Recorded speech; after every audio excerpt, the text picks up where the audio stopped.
Good morning everyone. Are you good today? Alhamdulillah. Okay. Sebelum kita belajar, kita nak buat apa?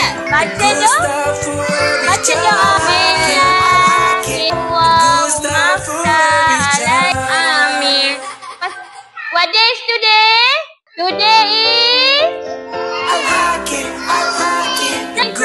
hari ni kita nak buat apa?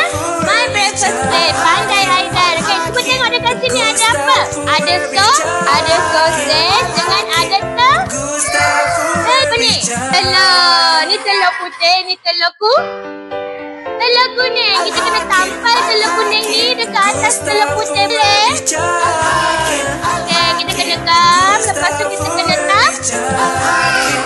tampal dekat sini. Tampal dekat tengah dia, okay? Okay, lepas tu kita gam pula telur ni. Kita tampal dekat atas pinggang. Lepas tu kita ada apa pula ni? Ada sausage. Kita kena letak gam. Tampal, okay? Lepas tu kita tampal dekat sini. Nak letak berapa sausage? Kena letak 2 lagi sausage. Okay, siapa nak buat dengan teacher kat tangan? Kalau nak buat dekat apa?